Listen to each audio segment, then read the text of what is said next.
And Erin's Pub is a staple on the downtown scene in St. John's and is considered the first Irish pub in the province. Cody Westman and Peter Furlong of Cat's Eye Cinema decided to document the little bar that could in a film called That Little Room, the story of Erin's Pub.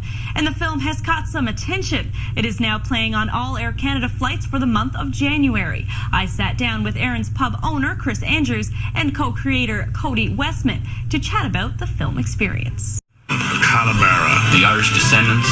Erin's Pub was rocking.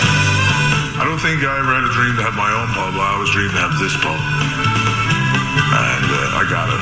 He was eager to sell it to us, where many other people have offered him money for the pub over the years, and he declined. But he knew that we'd take care of his baby. Yeah, it's pretty awesome that it's playing on Air Canada. I mean, it's my line is like it's going to be playing above every country in the world. You know, it's like somebody can leave, you know, Helsinki and then within 10 minutes be watching the story of Erin's Pub, and so it's really cool. It's a really it's a great feeling. It's, you know, it's my first real thing that I've put out, and you know, it's available to literally. If everybody watched it, it's available to like hundreds of thousands of people. So, you know, you just never know where it's going to go. And I think the key is just to tell a good story first and get good people on camera that can tell a good story. This guy is like you know, somebody was watching it and they're like looking at Chris and Ralph and Bob, and they said, man, these are like some 3 Vikings on screen. It's like, you know, it's 3 different cats for sure. Yeah. But, you know, I think I was very proud for Cody and Peter, of course, but they worked so hard on this. How many people make their first, you know, feature and get it on television and get it on Air Canada flights and get it on? So very proud of the boys and thankful to them, because it's great for our little pub to spread the word of what we are and what we do. And we've seen it. We've had people get off the airplanes and get cabs straight to here and get pints. We had to come. We watched the show on the plane. We just had to come. And from all, not just Newfoundland either, from all over the place. And in the daytimes, like I might be down poking around and people will come in and ask me for my autograph. And I'll be like, you know, sure, whatever, I don't care, you know, kind of thing. But why? Can I ask you why? You know, do you like the band, or do you? We saw the show. It was, you know, and so it attracted different people than our music between myself and Bob. You know, the music that we got out there that people know about, but the TV seemed to attract different people that didn't know much about the pub, had not been here before, and they just really wanted to come in and have a look, check it out. And to that, we'll always be thankful to Cody, for sure. Well, I mean, I saw that the restaurant next door was closed, and I knew that Chris and Bob had just bought the place, and I assumed that they were going to knock down the wall and do this massive Irish bar or whatever. And I just approached Chris to tell like a super quick kind of 10-minute long internet story, and with my producing partner for this film, Peter Furlong, and we. You know, they said yes, and it was like on a Friday or something, and then we got together to just talk about it on Monday, and the night before they had a flood. So when we came in just to check out, just to talk about the project, the place was destroyed, and we said, man, we have to start tonight. Like, it was, we didn't even have our camera with us. We had to go home, get it. I didn't even have any lighting, so I made a homemade softbox with, you know, just like a floodlight and some tin foil and stuff, and we started that. St. John's has an energy about it that most places don't have. It has a sense of assuredness that most places don't have. And most of all, it has this music that's the lifeblood of the place. Erin's was a funny little room that somehow managed to capture all of that. So how did you feel now? I mean, you were going into this thinking it was going to be a documentary, nice, lovely documentary, and then all of a sudden it's starting with a bit of a catastrophe. So did that deter you at all with wanting to do the documentary? To be honest with you, I had so many other things on my mind, I didn't care.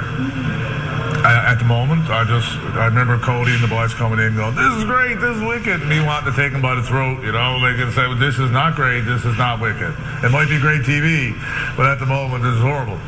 But I understood, you know, what they meant, and then how, you know, this is real life, and you can't make this stuff up, you know, and looking back on it now, I mean, it's such a great job that the guys did, you know, and Cody's enthusiasm, and it was sort of, that was what sold us on doing it, was he was so eager to get this done. He wanted to do this. Like he just said, he made his own lights, and, you know, so we were impressed by how Cody had, you know, taken into this on, you know, and you pretty much stayed out of our way pretty good too, like I gotta say. Yeah. Through the, you know, some of the rougher times when we were trying to get this place back and going. But it's a big reach to let someone tell a story for you and have no say in it. And, you know, we let Cody have that, and we feel he did a really good job of it. So, you know, we're very proud of the film, and we're glad we did it. Awesome. Was there ever a moment while you were filming when you were like, what if this bar doesn't reopen? I don't think that was ever an option. We were going to open regardless. There was no stopping us. So it was just a fact of, could we pull it off in the small amount of window of time we gave ourselves, which was impossible. You know, and we were starting to learn. We learned ourselves that through a lot of times, especially in the music industry, you can pull stuff off really quickly. It's not necessarily like that in the real world. Right? It's, you know, there's permits, and, you know, there's stuff that takes time, and you just, you know, the eagerness and the ableness was there to do it, but the time did not allow. And the place had to dry out too. Well, and, you know, and this has been a pub for 70 years too. You know, before it was Erin's, it was other establishments. So you can, when we did tear it apart, like, there was still carpet on the walls from when it was the Capitol Steakhouse in the 50s. Like, we literally, it was amazing what came out of this place. Like, and the artifacts we found behind the walls, and, you know, it was a real experience in itself. Very cool. And were you surprised, I guess both of you, about the impact that this bar had on the local music scene? When it comes to who you had, you know, Alan Doyle came out to have, like, people thought of this as like family. Oh yeah, well it is. It's Erin's pub. I mean, it's the spot that, you know, it started so many traditional bands that made, you know, our Newfoundland music popular. You know, I'd say 80% of them came out of this little pub, which is, you know, pretty amazing when you think about it. Yeah. And, you know, that's the reason why you see, you know, you just said Alan or Shanny Gannock playing here, or Andrew James O'Brien, or, geez, we've had everybody play here since we've owned it. I mean, we don't know who's going to be playing here. And that's the beautiful thing about it. And we don't advertise. You have to come here to see what you're going to get. You don't know what's going to be on the go. And that's the whole beauty about the pub, you know? I love it. When you started out making this film, how did your ideas of Erin's Pub change by the end of it? How did you feel about this place when it was done?